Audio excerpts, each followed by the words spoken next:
में होगा। पहले भाग में माननीय मुख्यमंत्री जी अपनी बात रखेंगे, दूसरे भाग में आपसे भी सुझाव या आपके मन में कोई प्रश्न हो उसको भी सुनेंगे और उसका जवाब भी देंगे।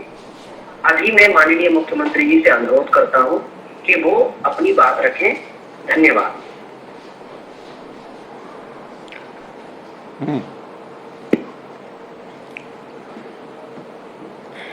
मेरे हरियाणा निवासी नागरिकों, भाइयों बहनों, आज जैसा हर शनिवार को हम लोग किसी न किसी विषय पर चर्चा करते हैं, आज एक विशेष चर्चा आप लोगों से मैं करने जा रहा हूं और वो विशेष इस मायने में है कि समाज में परिवार अपने बच्चों की देखरेख करने के लिए हमेशा हर संभव प्रयत्न करता है और उनकी संभाल शिक्षा के नाते करना ये हमारे स्कूल के अध्यापक, माता पिता, अन्य अभिभावक उन सबकी एक जिम्मेदारी होती है।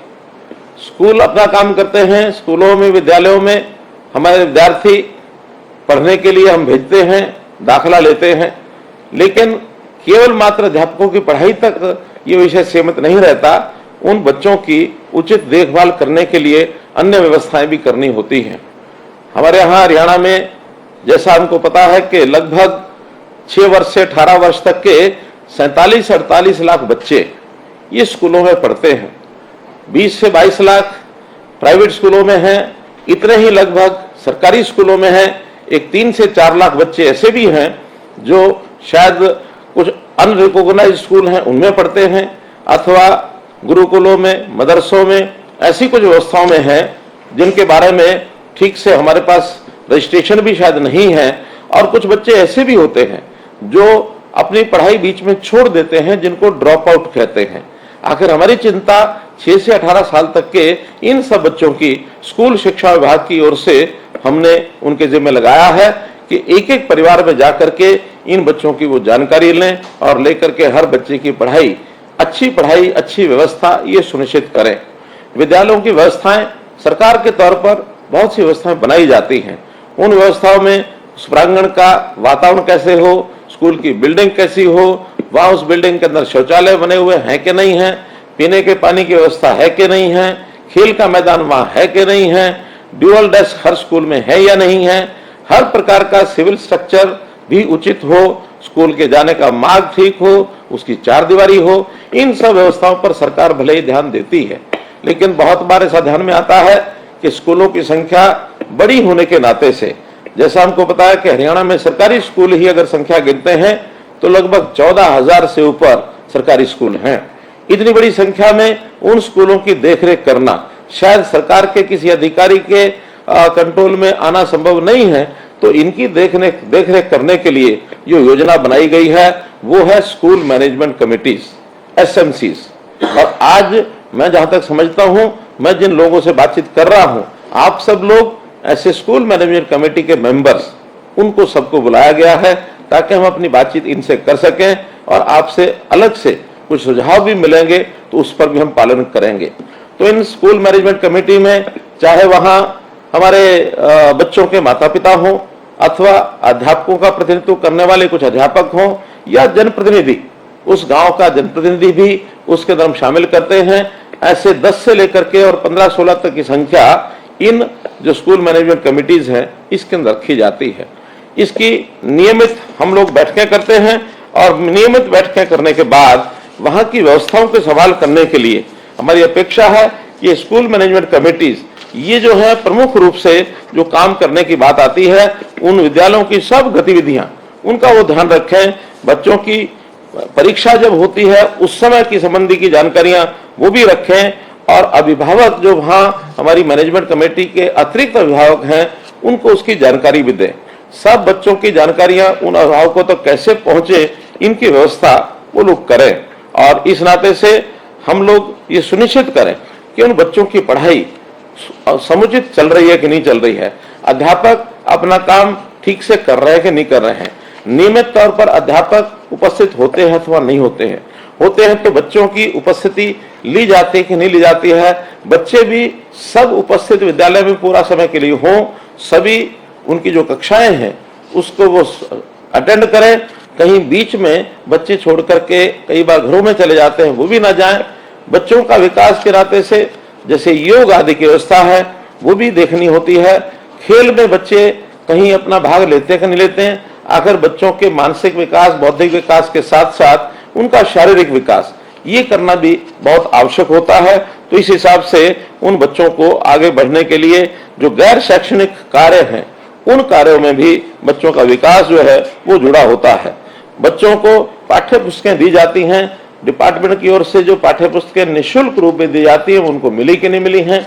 ऐसे ही बच्चों को हमने जो 10वीं 11वीं 12वीं में मुफ्त में टैबलेट बांटे हैं वो टैबलेट उनको मिले कि नहीं मिले हैं। अधिगम ये जो शिक्षण सामग्री है वो उनको मिली है कि नहीं मिली है। बहुत बच्चों को प्रोत्साहन राशि ये दी जाती है, वो राशि उनको प्राप्त हुई है कि नहीं हुई है।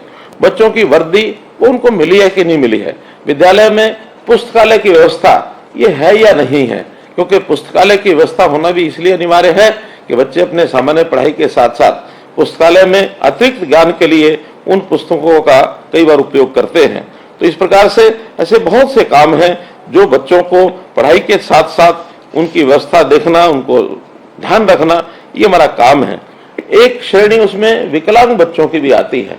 तो विकलांग बच्चे उनकी एक प्रकार से आने जाने की व्यवस्था, अगर कहीं चढ़ाई है उस स्कूल के कहीं फर्श पर तो उसको ऊपर चढ़ने के लिए वहाँ रैंप बने हैं कि नहीं बने हैं, उन बच्चों के बैठने की अलग से व्यवस्था है कि नहीं है।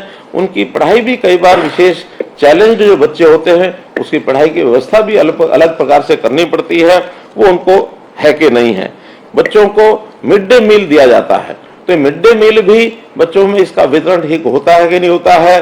भोजन उसकी क्वालिटी ठीक है या नहीं है, उसकी मात्रा ठीक है कि नहीं है। ठीक उचित मात्रा में जो उस भोजन की उष्णता है, उसका जो गर्म भोजन मिलने का उनको एक प्रबंध है वो होता कि नहीं होता है। कहीं भोजन की क्वालिटी ऐसी खराब ना हो कि उनको उस भोजन के लाभ के बजाय उनको कोई हानि हो जाए। तो इस प्रकार से बहुत से ऐसे काम हैं जो हमारे एसएमसीज को ये ध्यान रखने होते हैं। बच्चों की पढ़ाई की गुणवत्ता कैसे बढ़े, हम निरंतर अध्यापकों का प्रशिक्षण ये भी करते हैं और अध्यापकों के प्रशिक्षण के साथ साथ अब हमने विद्यालयों में एक दूसरे अलग श्रेणी के विद्यालय भी खोलना शुरू किया है। संस्कृति मॉडल स्कूल, संस्कृति model school senior secondary school के लेवल के भी हैं और प्राइमरी सेक्शन भी हमने संस्कृति मॉडल स्कूल के खोले हैं। कुछ अभिभावक ऐसा चाहते हैं कि भले हमको थोड़ा पैसा खर्च करना पड़े लेकिन हमारे बच्चे सीबीएसई स्कूल में भी पढ़ने के लिए सरकारी व्यवस्था हो, हमने वो भी शुरू की है। इसका भी आप लोगों को निश्चित रूप से लाभ जो है वो मिला होगा। तो मैं इन सब बातों के साथ साथ इतना ही विषय आपके सामने करना चाहता हूं कि इन सब में आप लोगों का अपना योगदान कितना है। अभी जब हमने अनुमान लगवाया कि बच्चों के ड्यूअल डेस्क ये कितनी मात्रा में है, तो पता लगा कि बहुत कम स्कूल में ड्यूअल डेस्क हैं। अगर सरकारी जो प्रक्रिया है उसके माध्यम से ड्यूअल डेस्क हम खरीदते हैं और दिए जाते हैं तो उसमें समय बहुत लगता है और क्वालिटी भी कई बार तो बहुत सी शंकाएं उसमें हो जाती हैं, कीमत भी ठीक से उसकी पता नहीं लगती है। तो हमने एक निर्णय लिया, बहुत सोच समझ के निर्णय लिया कि हम कुछ खर्च एसएमसी के हवाले करें ताकि वो वहां पर अपने ड्यूअल डेस्क की व्यवस्था या निर्माण कार्यों में छोटी मोटी आवश्यकता है, कहीं शौचालय की कमी है, कहीं पीने पानी की कमी है, कहीं सड़क का मार्ग ठीक नहीं है, कहीं चारद्वारी ठीक नहीं है, कहीं विद्यालय के सौंदर्यीकरण में कोई आवश्यकता है, कहीं छोटी बड़ी मुरम्मत है। ऐसे सब कामों के लिए एसएमसी को ही हमने अधिकृत किया और 25 लाख रुपए की राशि हर स्कूल के लिए उसकी एक सीमा भी निर्धारित की कि उस 25 लाख रुपए तक, 25 लाख रुपए फिक्स नहीं है, उसके अंदर अंदर काम करना है। वो कम में होता तो कम में करें, मैक्सिमम 25 लाख रुपए तक आप अपने आप खर्च करने की व्यवस्था कर सकते हैं। उसके लिए आप लोग कोटेशंस लेकर के भी काम कर सकते हैं। निविदा या टेंडर करना बहुत आवश्यक नहीं है, क्योंकि टाइम कंज्यूमिंग जो भी चीज होती है, समय जिसमें ज्यादा लगे, उस काम को करने के बजाय आपके ऊपर पूरा भरोसा किया गया है कि आप उचित दाम पर और अच्छी क्वालिटी इसका काम करवाएंगे, क्योंकि आप एक जिम्मेवार एक नागरिक हैं। आपकी के ऊपर स्कूल की पूरी चिंता है। आप स्कूल की मैनेजमेंट के नाते से, बच्चे आपके हैं, गांव आपका है, शहर आपका है, अध्यापक आप स्वयं हैं। तो ऐसी जिम्मेवारी शायद चंडीगढ़ में बैठा हुआ व्यक्ति महसूस न करे, लेकिन एसएमसी का हर सदस्य अपने विद्यालय के लिए इन कामों की जिम्मेदारी हमसे ज्यादा समझेगा, इस भाव को ध्यान में रखते हुए हमने आपको पूरी जिम्मेदारी दी है। और अनुभव भी आया है कि जो काम शायद सरकारी व्यवस्था से किया जाता और उस काम को आपके माध्यम से जो करवाया गया है, ऑन एवरेज 5 से 7 लाख रुपए का खर्च कम आया है, अर्थात 25 लाख में 7 लाख का मतलब है 25 से 30% का पैसा बचा भी है। इसके लिए मैं आपका बहुत बहुत धन्यवाद भी करता हूं, आपकी सराहना भी करता हूं। और मैं चाहूंगा कि जितने काम ये बचे हुए शेष विद्यालयों में अभी बचे हैं, उन सब की भी डिमांड आप अपने वहां ब्लॉक लेवल पर इकट्ठी करें, बाद में जिला लेवल पर इकट्ठी करें और प्रदेश पर आने के बाद उनके सबके बजट मंजूर करवा करके आपको बजट भेज दिया जाएगा और ये जो सारे काम हैं आप अपने सब जल्दी से कर सके, ऐसी मेरी अपेक्षा है। प्रधानमंत्री जी श्री नरेंद्र मोदी जी ने हमारे सामने एक विषय रखा है कि अब देश में नई राष्ट्रीय शिक्षा नीति ये लागू की जा रही है। तो ये नई राष्ट्रीय शिक्षा नीति लागू करने में शिक्षा में भी आमूलचूल परिवर्तन, सुधार ये करने की बात की गई है। देश भर में तो ये नई राष्ट्रीय शिक्षा नीति 2030 तक लागू होनी है, लेकिन हमारे यहाँ हरियाणा के अंदर हम लोगों ने तय किया है कि इस राष्ट्रीय शिक्षा नीति के कुछ पहलू जो बहुत प्रारंभिक पहलू हैं वो हम 2025 तक पूर्ण करेंगे, ताकि उसमें बच्चों का ज्ञान जो आज की आवश्यकता है उसके हिसाब से बढ़े। बच्चों की त्रिभाषी फार्मूला जो हम बच्चों को भाषा सिखाना चाहते हैं वो हम सिखा सकें और बच्चों को शिक्षा के साथ साथ कौशल विकास के काम के नाते भी प्रवीण किया जाए, ताकि कुछ बच्चे स्कूल की पढ़ाई के बाद भी यदि अपना रोजगार करना चाहते हैं, अपने आप को कमाने के लायक खड़ा करना चाहते हैं, वो भी हो सके। तो ऐसे काम में भी आप सब लोगों का हमको योगदान चाहिए। आप जरूर इसके अंदर ये जो पॉलिसी है आज के युग की, जिसके अंदर रिफॉर्म, परफॉर्म और ट्रांसफॉर्म ये जो 3 शब्दों के साथ एक दिया जाता है आप लोगों का सैद्धांतिक विषय कि आप इसके अंदर लागू करके और 21वीं सदी की जो जरूरत है उसके हिसाब से आप उसको लागू कराएंगे, ऐसा मेरा मानना है। मैं ये भी मानता हूं कि हमको कुछ व्यवस्थाएं नई खड़ी करनी पड़ेंगी, ताकि बच्चों की शिक्षा का, बच्चों की उपस्थिति का, बच्चों के अध्यापक पूरी संख्या हुई कि नहीं हुई, जिस स्कूल में बच्चे कम हैं अध्यापक ज्यादा हैं वहां को भी हम ठीक कर सके, जहाँ अध्यापक बच्चे ज्यादा हैं अध्यापक कम हैं उसको भी हम ठीक कर सके। और हाँ, बहुत स्कूल ऐसे हैं जहाँ बच्चों की संख्या बहुत ही कम है, अर्थात 10 से लेकर 15 तक भी बच्चे नहीं हैं, वहां भी अध्यापक कम से कम 2 यदि लगाए जाते हैं तो बड़ी कठिन व्यवस्था पड़ती है। ऐसा एक जिसको कहना चाहिए कि एक समान वितरण जो है अध्यापकों का भी ठीक हो सके, इसके ऊपर पूरा हम ध्यान रखे हुए हैं। बहुत जल्दी एक MIS एक हम प्रोग्राम बनाएंगे जिसके अंदर हर विद्यालय में कितने बच्चे हैं, कितनी उनकी उपस्थिति होगी और कितने वहां अध्यापक हैं, कितनी आवश्यकता है, ताकि जल्द से जल्द उनको अध्यापक भेजे जा सके। अगर स्थायी नियुक्ति हमारे अध्यापकों की नहीं होगी तो हम जो अस्थायी तौर के ऊपर उनकी भर्ती करके भी उनको भेजेंगे। ये काम भी हम बहुत जल्दी करने जा रहे हैं। सॉरी, बच्चे जो ड्रॉप आउट होते हैं उस ड्रॉप आउट बच्चों की चिंता भी हमारे जो विद्यालय हैं वो जरूर करें।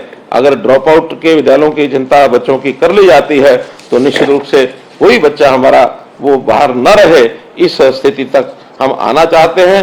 कुल मिलाकर के हमारे बच्चों की शिक्षा अच्छी कैसे हो ये जिम्मेदारी हम सबकी है, चाहे उसमें सरकार है, हमारा शिक्षा विभाग, चाहे अन्य विभाग हैं, या फिर गांव में पंचायत से लेकर के अभिभावक, अध्यापक, सभी ये जो स्कूल मैनेजमेंट कमेटी है, इन सब की चिंता बच्चों की पढ़ाई की चिंता होनी चाहिए।